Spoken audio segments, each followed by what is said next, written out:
শেখ মুজিব হত্যার সাথে আপনারা জড়িত করলেন জামাত ইসলামীকে। শেখ মুজিব হত্যার সাথে পার্লামেন্টে বক্তব্য রাখলেন স্বাধীনতা বিরোধীরাই শেখ মুজিবকে হত্যা করেছে।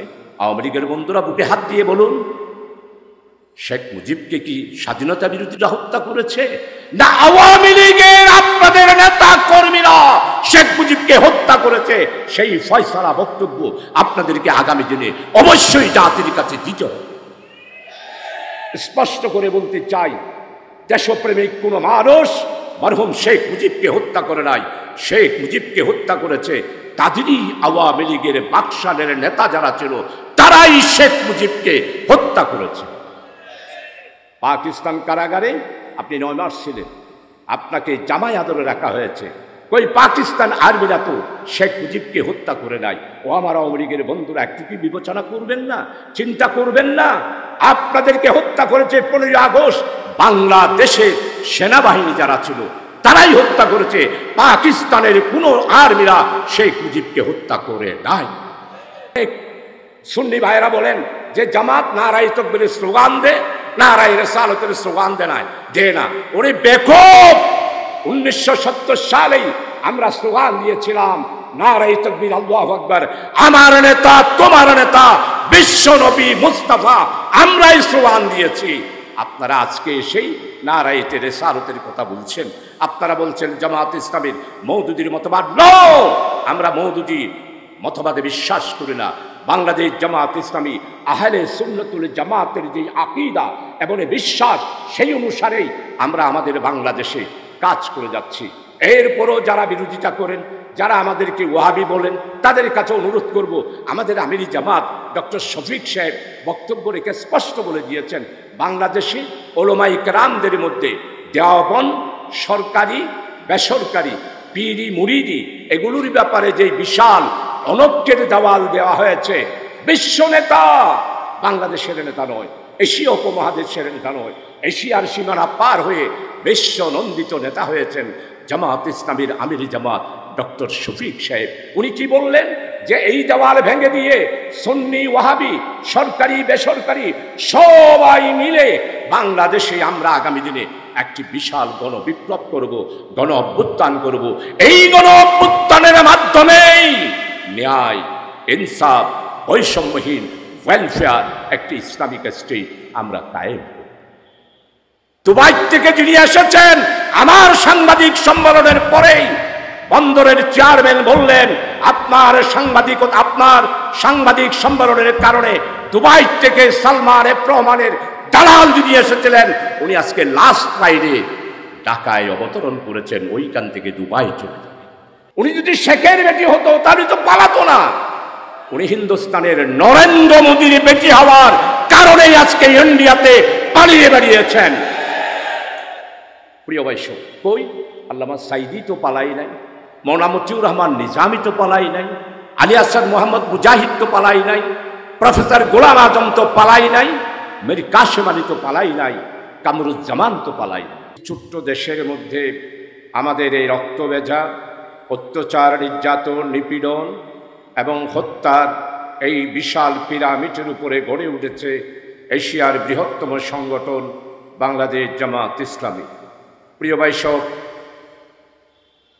চট্টগ্রাম মহানগরীর কোতোয়ালি থানা কর্তৃক আয়োজিত আজকের এই ঈদ পুনর্মিলনীর প্রিয় ভাইদের এই সমাবেশ এবং সুধী সমাবেশের সম্মানিত সভাপতি, আমাদের কোতোয়ালি থানার শ্রদ্ধাভাজন আমির, বিশিষ্ট শিক্ষাবিদ, রাজনীতিবিদ, সংগঠক, ত্যাগী পুরুষ, আমাদের প্রিয় ভাই জননেতা আমির হোসেন ভাই, আপনাদের সামনে আজকে আমরা একটা নতুন চমক নিয়ে এসেছি।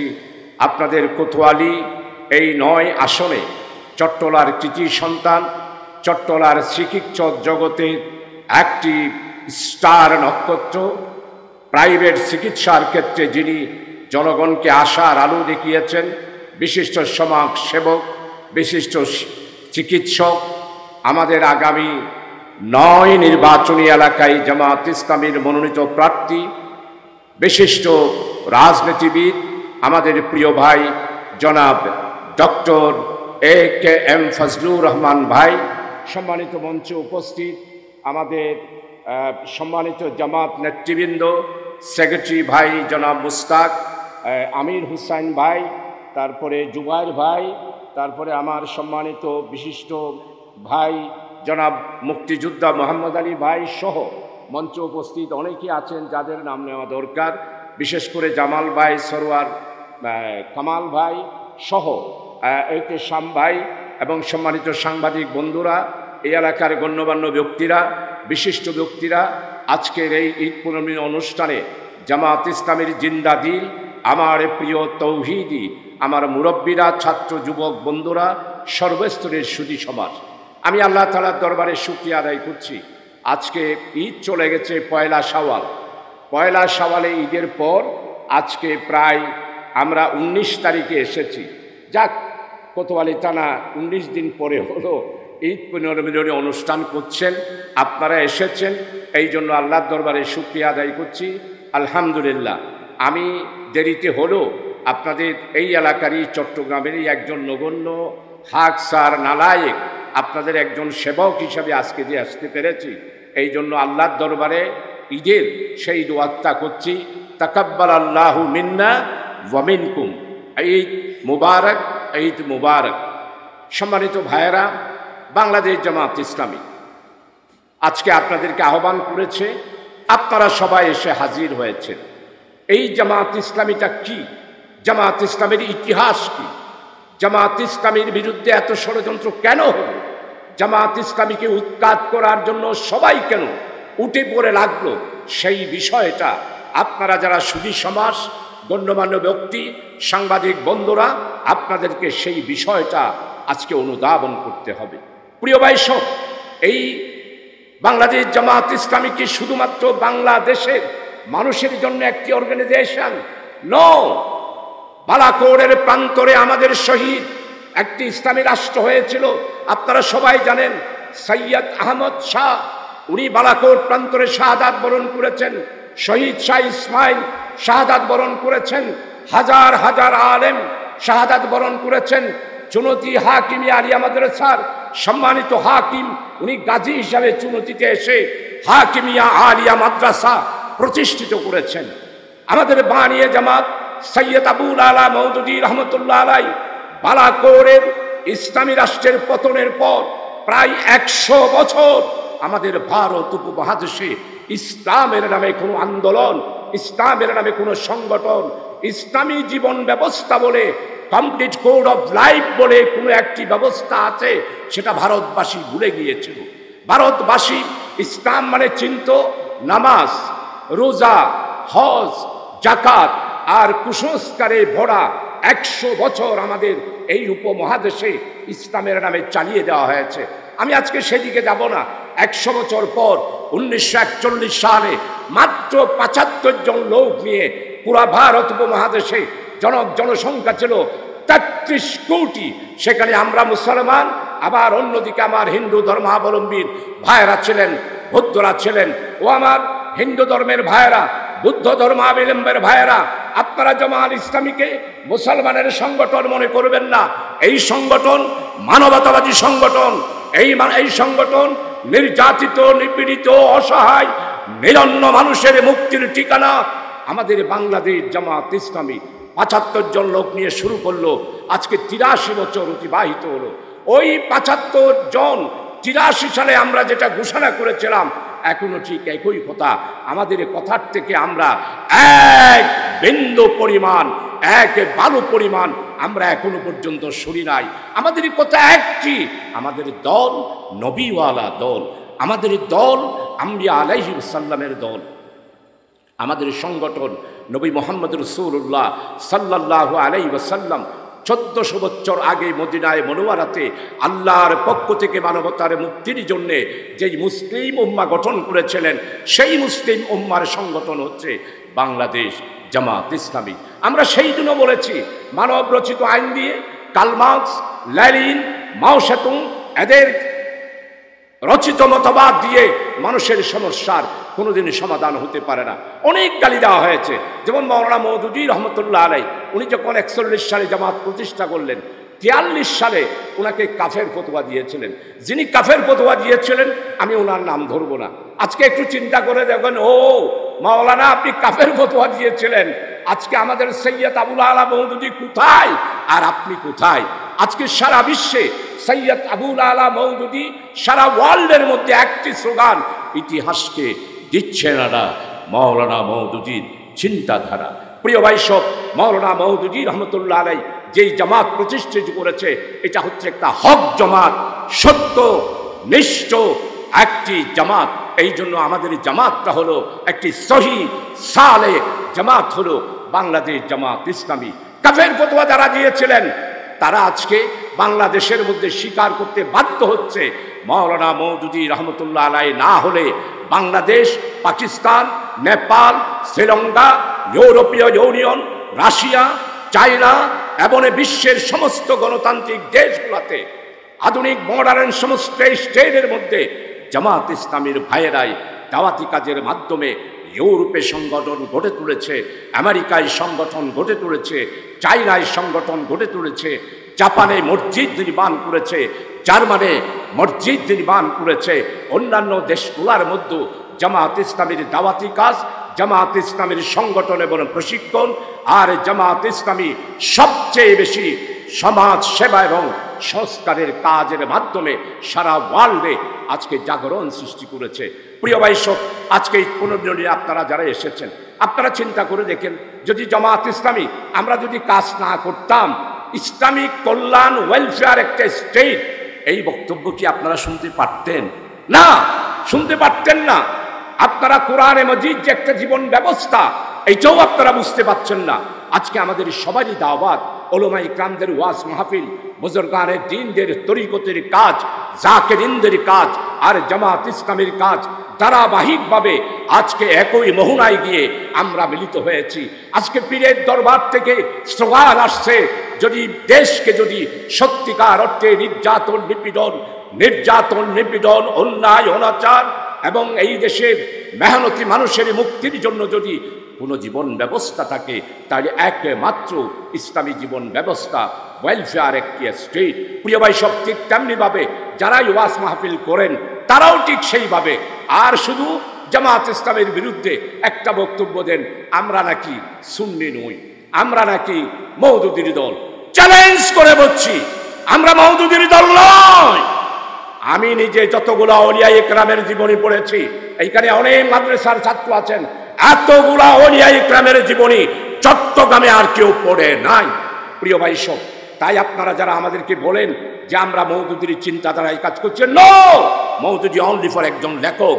আমাদের জীবন ব্যবস্থা, আমাদের আদর্শ নেতা হচ্ছেন নবী মুহাম্মদ রাসূলুল্লাহ সাল্লাল্লাহু আলাইহি ওয়াসাল্লাম। 1970 সালের দিকে আপনারা অনেকে ওয়াজ মাহফিলে বলেন, অনেক সুন্নি ভাইয়েরা বলেন যে জামাত নারায়ে তাকবীরের স্লোগান দে, নারায়ে রিসালাতের স্লোগান দে না। ওরে বেকুব, 1970 সালেই আমরা স্লোগান দিয়েছিলাম নারায়ে তাকবীর, আল্লাহু আকবার, আমার নেতা তোমার নেতা বিশ্ব নবী মুস্তাফা, আমরাই স্লোগান দিয়েছি। আপনারা আজকে এসেই নারায়ে রিসালাতের কথা বলছেন। আপনারা বলছেন জামাত ইসলামীর মওদুদীর মতবাদ। নো, আমরা মওদুদী মতবাদে বিশ্বাস করি না। বাংলাদেশ জামাত ইসলামী আহলে সুন্নতুল জামাতের যে আকীদা এবং বিশ্বাস, সেই অনুসারেই আমরা আমাদের বাংলাদেশে কাজ করে যাচ্ছি। এরপরও যারা বিরোধিতা করেন, যারা আমাদেরকে ওয়াহাবি বলেন, তাদের কাছে অনুরোধ করব, আমাদের আমিরি জামাত ডক্টর শফিক সাহেব বক্তব্য রেখে স্পষ্ট বলে দিয়েছেন, বাংলাদেশে ওলামা ইকরামদের মধ্যে দেওবন্দ, সরকারি বেসরকারি, পীরি মুরিদি, এগুলোর ব্যাপারে যে বিশাল অনৈক্যের দেওয়াল দেওয়া হয়েছে, বিশ্ব নেতা, বাংলাদেশের নেতা নয়, এশিয়া উপমহাদেশের নেতা নয়, এশিয়ার সীমানা পার হয়ে বিশ্ব নন্দিত নেতা হয়েছেন জামাত ইসলামীর আমিরি জামাত ডক্টর শফিক সাহেব। উনি কি বললেন যে এই দেওয়াল ভেঙে দিয়ে সুন্নি ওয়াহাবি, সরকারি বেসরকারি সবাই মিলে বাংলাদেশে আমরা আগামী দিনে একটি বিশাল গণ বিপ্লব করব, গণ অভ্যুত্থান করব। এই গণ অভ্যুত্থানের মাধ্যমেই ন্যায়, ইনসাফ, বৈষম্যহীন ওয়েলফেয়ার একটি ইসলামিক স্টেট আমরা কায়েম করব। তাই প্রিয় বন্ধুগণ, আজকে যারা উপস্থিত হয়েছেন তাদের সবার কাছে অনুরোধ করব, আপনারা যারা সহযোগী সদস্য হন নাই তারা সহযোগী সদস্য হবেন, যারা সহযোগী সদস্য হয়েছেন তারা কর্মী হবেন, আর যারা কর্মী হয়েছেন তারা রুকনিয়াতে অর্থাৎ বায়াতের জন্য শপথ গ্রহণ করবেন। এই আহ্বান গণসংযোগ 25 তারিখ পর্যন্ত আছে, আপনাদের কাছে সেই খেদমত আপনাদের কাছে পেশ করছি।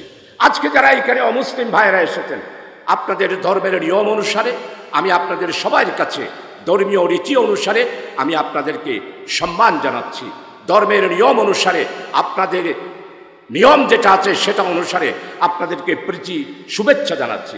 আমাদের সংগঠন শুধু মুসলমানের সংগঠন নয়, আমাদের এইখানে অমুসলিম রয়েছে। আমি কালকে বান্দরবনের রাজ মাঠে আমি বক্তব্য রেখেছি, আপনারা হয়তো সেই বক্তব্যগুলো আপনারা অনেকেই ভাইরালের মধ্যে শুনতে পেয়েছেন ফেসবুকের মধ্যে।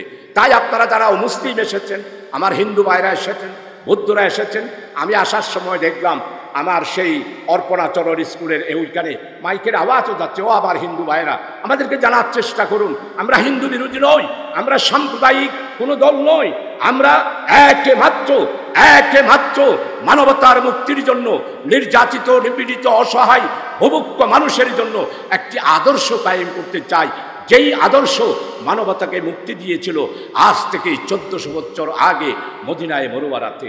আপনারা ইসলাম মানি মানুষের কাছে যে ব্যাখ্যা দিয়েছেন, এই যে ইসলামের ব্যাখ্যা নয়, ইসলামের ব্যাখ্যা হলো অন্ন, বস্ত্র, বাসস্থান, শিক্ষা, চিকিৎসা, মানবতার মুক্তি এবং সব ব্যাপারে আল্লাহ তাআলার পক্ষ থেকে যেটা ফয়সালা এসেছে সেটাই হচ্ছে ইসলামী জীবন ব্যবস্থা। আমরা এত বছর ইসলামী জীবন ব্যবস্থা কায়েম করতে কেন পারছি না? তার একমাত্র কারণ হলো আমরা সংগঠিত ছিলাম না, আমাদের সংগঠন ছিল না। আমাদের এই দেশে মানব রচিত বিশেষ করে লেনিন, মাও সেতুং, মুজিববাদ সহ কার্ল মার্কসের মতো বাদগুলো আমাদের ছাত্রদেরকে পড়ানো হয়েছে। আজকে স্কুল কলেজে যারা পড়েন, আপনাদের ছেলেমেয়েরা আছে, তাদেরকে জিজ্ঞাসা করে দেখেন 60-এর দশকে 70-এর দশকে আমাদের এই দেশে ইসলামের বিরুদ্ধে এবং ইসলামের ব্যাপারে এমন বেশি প্রচারণা চালু করা হয়েছিল, যার কারণে ইসলামী জীবন ব্যবস্থা এই দেশে কায়েম করা কোনোদিনও সম্ভব হয় না। প্রিয় ভাই সব, পাকিস্তানের 25টা বছর ছিল, একটা মুসলিম স্টেট ছিল। 25 বছরে কি হয়েছে? আমাদের এই পূর্ব পাকিস্তানে লুটপাট, অর্থনৈতিক দিক থেকে আমাদের এই পূর্ব পাকিস্তানকে পিছিয়ে রাখা হয়েছে। শিল্প কারখানা, অর্থনীতি, শিক্ষা ব্যবস্থা সব দিক থেকে মডার্নিজমের নাম দিয়ে পাকিস্তানের মধ্যে এই পূর্ব পাকিস্তান তৎকালীন আমার প্রিয় বাংলা, আমার বাংলাও তো এক নাই। আমরা এইদিকে বাংলাদেশ, আবার ওইদিকে ভারতের মধ্যে পশ্চিম বাংলা, এই দুই বাংলা মিলেই তো এক বাংলা ছিল। আমাদের বাংলার নবাব ছিল সিরাজউদ্দৌলা। সিরাজউদ্দৌলাকে কেন নিহত করা হয়েছিল? সিরাজউদ্দৌলাকে নিহত করা হয়েছিল বাংলার স্বাধীনতা সার্বভৌমত্বের এই পতাকাকে স্তম্ভিত করে ব্রিটিশ বেনিয়ারাই আমাদের এই দেশটাকে দখল করেছিল। দখল করে 200 বছর আমাদেরকে শাসন করেছে। আমার মুরব্বী যারা আছেন, শিক্ষিত সমাজ যারা আছেন, আমার মুসলিম ভাই যারা আছেন, ব্যবসায়ী বন্ধুরা আসেন, 200 বছরে কি হয়েছে? 200 বছরে আমাদের শিক্ষা, আমাদের সংস্কৃতি, আমাদের কৃষ্টি, আমাদের সভ্যতা সব কিছুকে ধ্বংস করে দেওয়া হয়েছে। বিশ্বাস করুন, 1942 সালের আগে আমাদের বাংলাদেশের মানুষ আমরা জমির মালিক ছিলাম না। এখানে জমিদারাই জমির মালিক ছিল। এই জমিদারদের থেকে জমির মালিকানা ফিরিয়ে এনেছিলেন বাংলার বাঘ, শেরে বাংলা একটি ফজলুল হক। তাই আমার ভাষায় বলি, 1000 বছরের শ্রেষ্ঠ বাঙালি শেরে বাংলা আজিজুল হক, বাংলার 1000 বছরের শ্রেষ্ঠ সন্তান যদি বলি তাহলে জামাত ইসলামীর সাবেক আমির জামাত অধ্যাপক গোলাম আজম। এই বাংলা ভাষার জন্যই ঢাকার রাজপথে লিয়াকত আলী খানের কাছে স্মারকলিপি পেশ করেছিলেন আমাদের অধ্যাপক গোলাম আজম। আপনারা বলেন 1000 বছরের শ্রেষ্ঠ বাঙালি অমুক। আমি আপনাদেরকে প্রশ্ন করি, আপনারা যদি 1000 বছরের শ্রেষ্ঠ বাঙালি হন, তাহলে 1974 সালে আমাদের বাংলাদেশে দুর্ভিক্ষ কেন হল? আপনি যদি বাংলাকে এত ভালোবাসেন, তাহলে 74,000 রাজনৈতিক নেতাকর্মীকে আপনি কেন হত্যা করলেন? আপনি যদি 1000 বছরের শ্রেষ্ঠ বাঙালি হয়ে থাকেন, তাহলে 72 থেকে 75 পর্যন্ত ইসলামের নামে কোনো রাজনৈতিক দল আপনি গঠন করতে দেন নাই। ইসলামের ব্যাপারে আপনার এত রিজার্ভেশন কেন শেখ মুজিব? 40,000 নেতা কর্মী যারা আমার বাংলার Dhaka university, Chittagong university engineering কলেজের ছাত্ররা যারা নিহত হলেন, সেই হত্যার একটি বিচারও বাংলাদেশে হয় নাই। একটি হত্যারও বিচার হয় নাই। আপনারা স্লোগান দিয়ে বেড়াচ্ছেন হাজার বছরের শ্রেষ্ঠ বাঙালি। কোথায় যাবে শের বাংলায় কে ফজলুল হক? বরং 1971 সালের স্বাধীনতার জন্য 30 লক্ষ আমাদের এই দেশের দামাল ছেলেরা রক্ত দিয়েছে। 9 মাস সশস্ত্র যুদ্ধের মাধ্যমে 16ই ডিসেম্বর আমরা বিজয় লাভ করেছি।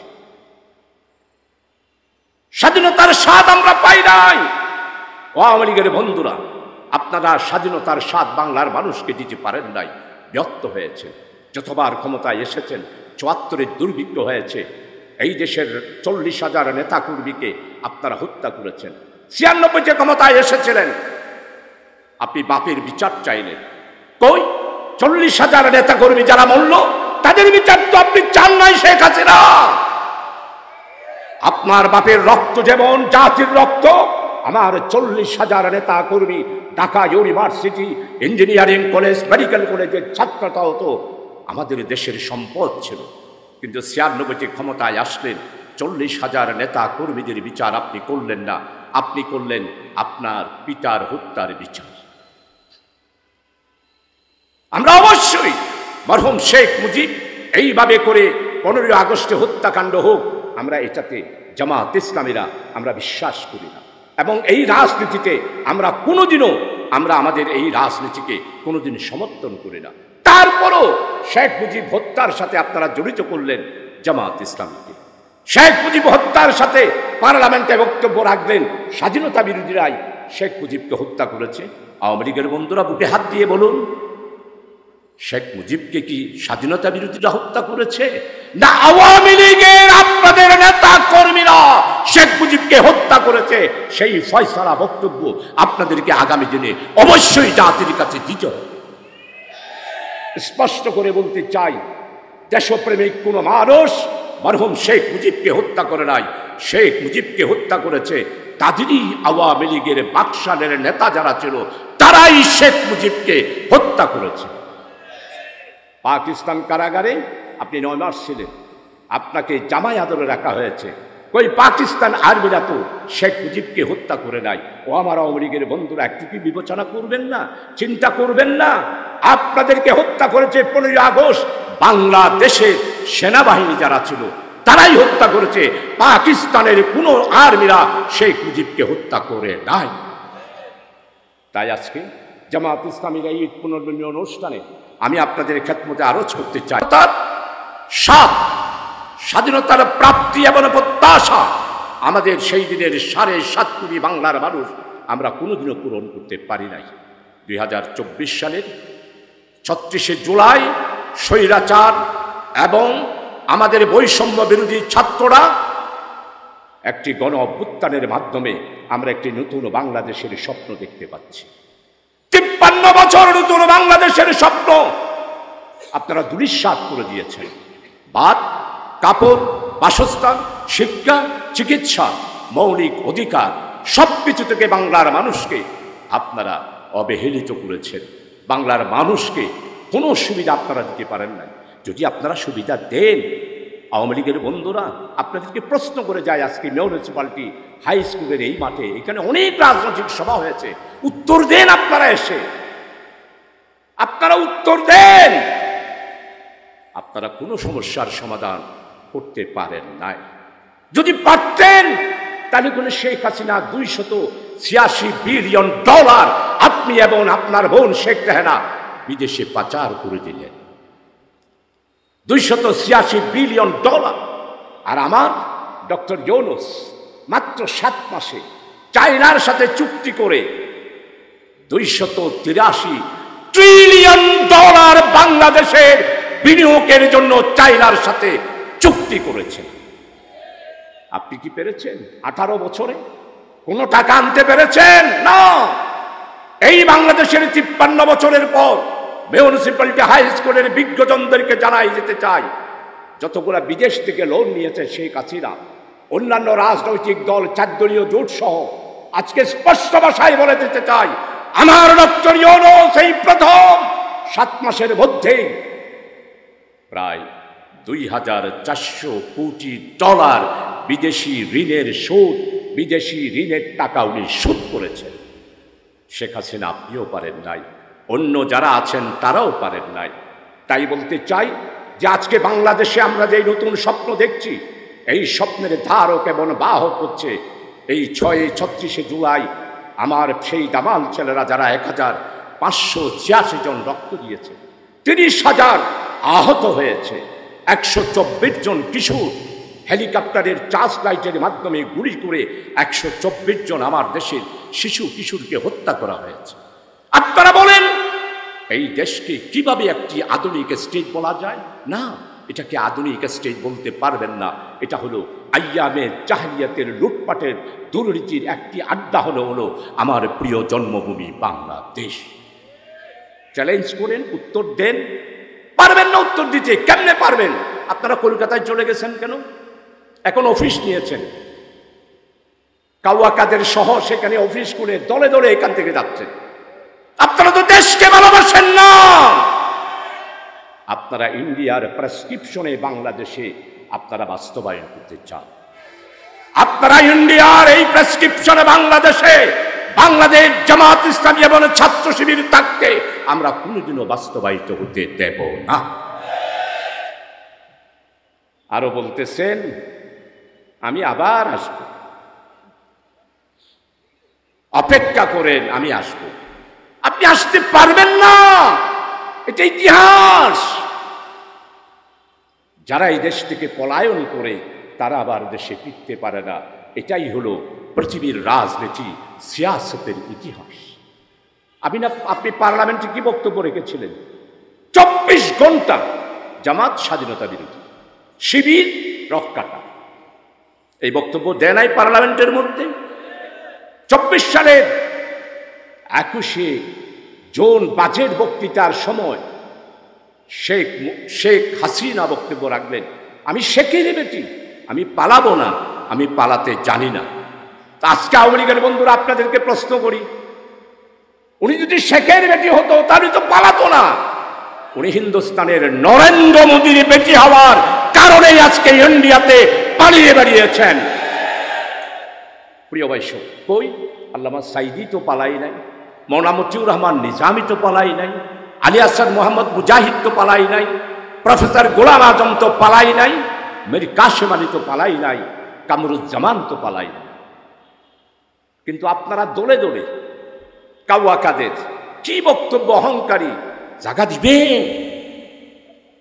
মির্জা ফখরুল, জাগা না দিলে আমি ঠাকুর গায়ে গিয়ে উঠবো। তো আপনি ঠাকুর গায়ে না উঠা আপনি ইন্ডিয়াতে এখন বসে ষড়যন্ত্র করছেন কেন?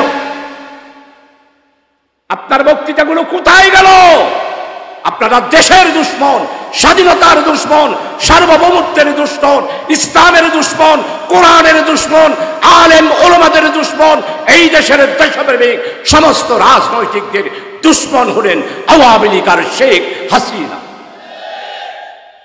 প্রিয় ভাইসব, আজকের এই পুনর্বনী অনুষ্ঠানে আমার প্রিয় আপনারা যারা আজকে উপস্থিত হয়েছেন তাদের কাছে অনুরোধ করব, এই দেশটাকে আপনারা ভালোবাসেন। জামাত করার দরকার নাই, ছাত্র শিবির করার দরকার নাই। আমি স্পষ্টভাবে মহানগরী জামাতের আমির হিসাবে আপনাদের কাছে হাত জোর করে বলো, এখন আমাদের একটি মাত্র দায়িত্ব, সেটা হলো দেশকে ভালোবাসা। দেশকে, দেশাত্মবোধককে ভালোবাসার জন্যেই আজকে আমাদের সর্বস্তরের জনগণকে কাজ করতে হবে। প্রিয় উপস্থিতি, আমাদের দেশের সবচেয়ে বড় চ্যালেঞ্জ এখন 1 নাম্বার হলো সংবিধান, 2 নাম্বার চ্যালেঞ্জ হচ্ছে দুর্নীতি, 3 নাম্বার চ্যালেঞ্জ হচ্ছে বেকারত্ব 92 লাখ, এরপরে হচ্ছে দেশের স্বাধীনতা সার্বভৌমত্ব রক্ষা করার জন্য ঐক্যবদ্ধভাবে রাজনীতি করা।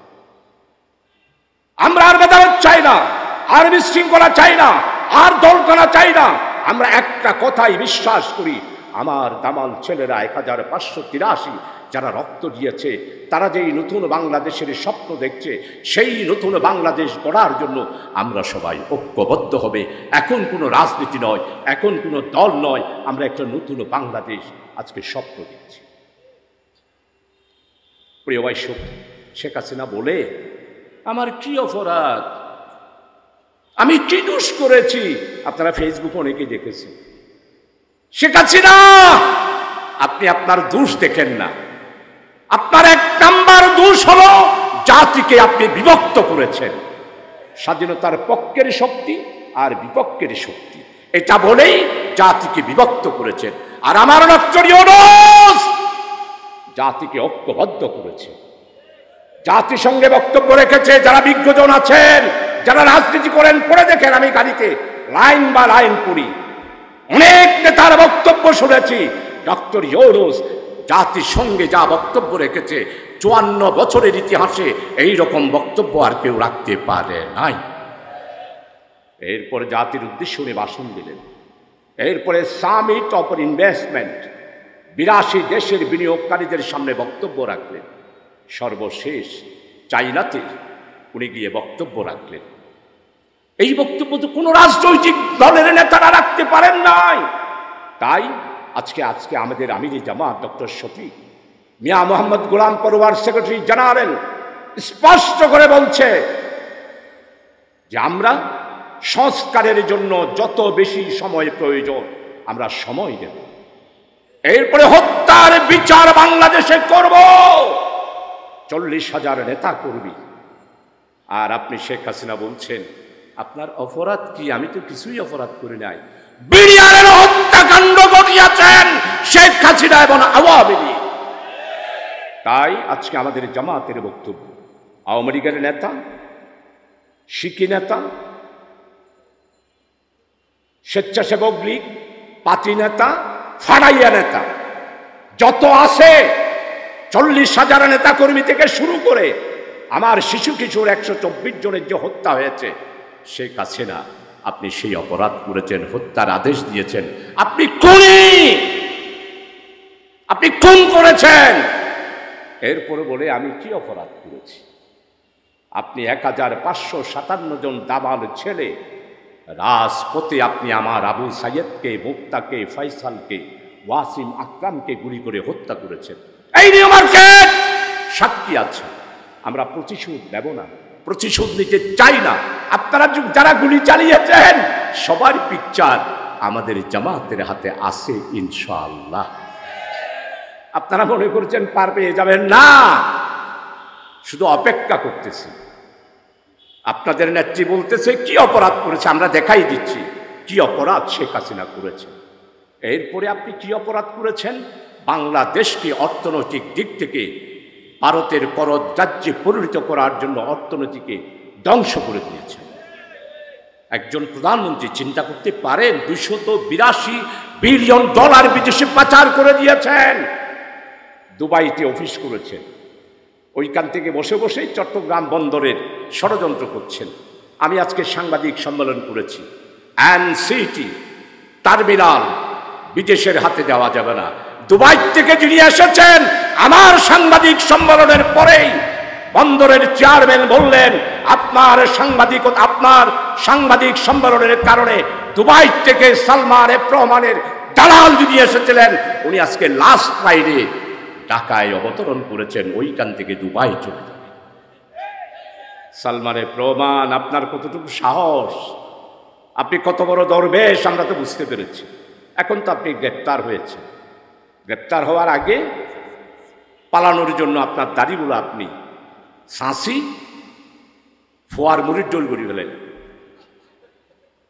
আপনি এত বড় দরবেশ, এত বড় ভ্যাকসিনপুর, এত বড় পয়সাওয়ালা, হাজার হাজার কোটি টাকার মালিক, আমাদের সালোমার মাসুদ সহ 2 জনে বিড়া জাল লুণ্ঠন করলো। মাসুদ সাহেব আপনি কোথায়? কেন আসতেছেন না বাংলাদেশে? আসেন না, সাহস থাকলে আপনার চেলা চামুন্ডরা আসো। আপনারা দুবাইতে বসে চট্টগ্রাম বন্দরকে বিদেশের হাতে তুলে দেওয়ার ষড়যন্ত্র করবেন। জামাত এবং শিবির আমরা আছি, দেশপ্রেমিক রাজনৈতিক দল আছে, অন্যান্য রাজনৈতিক দলের নেতারাও আজকে অনেক টেলিফোন আমাকে করেছেন, আপনারাও দেশপ্রেমিক দল, আমার সাথে আপনারা আসুন, চট্টগ্রামকে রক্ষা করুন, চট্টগ্রাম বন্দরকে রক্ষা করুন। চট্টগ্রামকে রক্ষা করলেই বাংলাদেশ বাঁচবে, চট্টগ্রামের বন্দর রক্ষা হলে বাংলাদেশ রক্ষা হবে। বন্দর যদি আমাদের হাতে থাকে তাহলে বাংলাদেশের অর্থনীতিকে আমরা মজবুত করতে পারি। এরপরও যদি শেখ হাসিনা বলে আমার অপরাধ, এই জন্য আমাদের জামাত ইসলামের স্পষ্ট বক্তব্য, শেখ হাসিনা এখন 22টা সহ 222টা মামলা হয়েছে, সমস্ত মামলার বিচার হতে হবে, রায় হতে হবে, বিচারে যাই হয় তাই হবে। যদি ফাঁসি হয় ফাঁসি, যাবজ্জীবন হলে যাবজ্জীবন। তবে নিজামী সাহেবকে যেই রশিতে, মওলানা মতিউর রহমান নিজামীকে যেই রশিতে ফাঁসি দিয়েছেন সেই রশি এখনো নড়তেছে। আপনি যখন আসবেন গ্রামেরে ওই রশিটি আপনাকে ফাঁসি দেওয়া হবে। ছাত্রলীগের বন্ধুরা আশা ছেড়ে দেন, আপনারা নাকি নতুন আওয়ামী লীগ করতে চাচ্ছেন। নতুন আওয়ামী লীগ আমরা চিনব না, লেবেল নতুন, বোতল নতুন, মত হলো সেই পুরানা। আপনারা যাই করবেন করেন, লেবেল দেন, বোতল বদলান, আপনারা হইলেন ওই মদদি যারা বাংলাদেশকে ইসলাম নির্বাপন দেওয়ার জন্য সমস্ত ষড়যন্ত্র আপনারা করেছেন। আপনারা তো ফেরাউনের দল। আওয়ামী লীগের বন্ধুরা জবাব দেন। আমি তো প্রতিদিন 6টা করে মাহফিল করি গ্রামে গঞ্জে, গায়াদের দেখেন গিয়া যারা আমার গ্রামে গঞ্জের লোকেরা আছে, পটিয়া, চন্দনাইশ, বাঁশকালী, সাতকানিয়া, লোহাগাড়া, কুতুবদিয়া, মশকালী, এরপরে হলো চকরিয়া। দেন আমার জবাবগুলো দেন। আপনারা হলো ফেরাউনের দল, আপনারা হলেন নমরুদের দল। ইসলামের দুশমন হিসাবে আপনারা বাংলাদেশে এখন আপনাদের পরিচয় হলো আপনারা ইসলাম বিরোধী একটি রাজনৈতিক দল। প্রিয় ভাই সব, তাই আসুন এখন আমাদের সামনের যে চ্যালেঞ্জের সংস্কার, আপনাদের কাছে অনুরোধ করব এই সংস্কারগুলো হতে হবে। অর্থনৈতিক সংস্কার, ভাই আপনারা সবাই সুখে থাকবেন, আমার রিক্সাওয়ালা ভাত পাবে না। এই ভারসাম্যহীন সমাজ আমরা কোনো অবস্থায় মেনে নিতে পারি না। আপনারা 10 তলার মালিক হবেন, আমি একটি বাড়ির মালিক হতে পারবো না। আপনি 2 কোটি টাকার গাড়িতে চড়বেন, আর আমার ফেরিওয়ালা, আমার এই হকার, আমার শ্রমজীবী মানুষ তার ছেলেকে চিকিৎসা করাতে পারবেন, শিক্ষা দিতে পারবে না। এই রকম ভারসাম্যহীন সমাজ কোনোদিনই মুসলমানের সমাজ হতে পারে না। আপনারা আমরা সবাই নামাজ পড়ি। আল্লাহ তাআলা বলছেন ইন্নাস সালাতা তানহা আনিল ফাহশাই ওয়াল মুনকার, নামাজ খারাপ কাজ থেকে আমাকে বাঁচিয়ে রাখবে। কিন্তু আমরা আজকে কি করছি বিস্তারিত বলবো না। আজকে পুরা সমাজটাকে জাহেলি সমাজে আপনারা রূপান্তরিত করে রেখেছেন। তাই প্রিয় ভাইসব, আসুন আজকে আপনাদের সবার কাছে অনুরোধ করব, প্রশাসনের সংস্কার হতে হবে, শিক্ষার সংস্কার হতে হবে, অর্থনৈতিক সংস্কার হতে হবে, প্রশাসনের সংস্কার হতে হবে। এই সব কিছু সংস্কার হওয়ার পর আমরা বাংলাদেশকে নতুন একটি বাংলাদেশে রূপান্তরিত করার জন্য একটা রাস্তায় আমরা উঠতে পারি। তাই আজকে জামাত ইসলামীর পক্ষ থেকে স্পষ্ট ঘোষণা, হত্যার বিচার হতে হবে, সংস্কার হতে হবে। এরপরেই বাংলাদেশের নতুন সিদ্ধান্ত আমরা গ্রহণ করব। এরপরে হচ্ছে সংবিধান। এই সংবিধান কার? আওয়ামী লীগের বন্ধুরা, এই সংবিধান কার? এটা তো বাংলার মানুষের সংবিধান নয়, 7.5 কোটি মানুষের সংবিধান নয়। আমার মুক্তিযোদ্ধা যদি আজকে কবর থেকে এসে বক্তৃতা দিতে পারত, তাইলে বলতো আজানের মুয়াজ্জিনের আজান শুনে আমি মুক্তিযোদ্ধায় গিয়েছিলাম, আমি মুক্তিযুদ্ধে স্লোগান দিয়েছিলাম নারে তাকবীর আল্লাহু আকবার। হিন্দুরা মন্দিরের ঘণ্টা শুনে তারাও যুদ্ধে গিয়েছিল, কিন্তু এই সংবিধানের জন্য আমার 30 লক্ষ মুক্তিযোদ্ধারা শাহাদাত বরণ করে নাই। এই সংবিধান হিন্দুস্তানের সংবিধান। এই সংবিধান ডক্টর কামাল ইন্দিরা গান্ধীর পরামর্শেই এই সংবিধান রচনা করেছিল। এটা কোনো মুসলিম দেশের সংবিধান হতে পারে না। আপনারা কেন বিসমিল্লাহ তুলে দিলেন? 1972 সালের পার্লামেন্টে আপনারা সংবিধান করলেন, বিসমিল্লাহ রাখবেন না।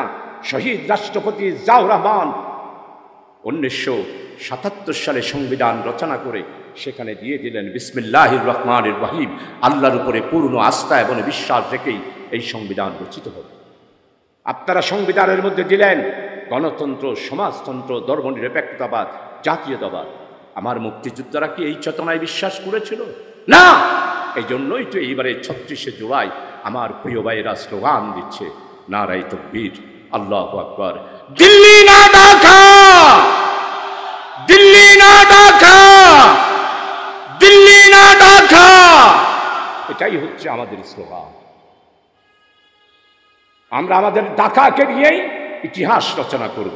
তাই আজকে আমার বৈষম্য বিরোধী ছাত্র আন্দোলনের নেতারা আজকে বারবার স্লোগান দিচ্ছে, আমরা পার্লামেন্টে যেতে চাই না, আমরা দেশকে নতুন একটি স্বপ্ন দেখাতে চাই।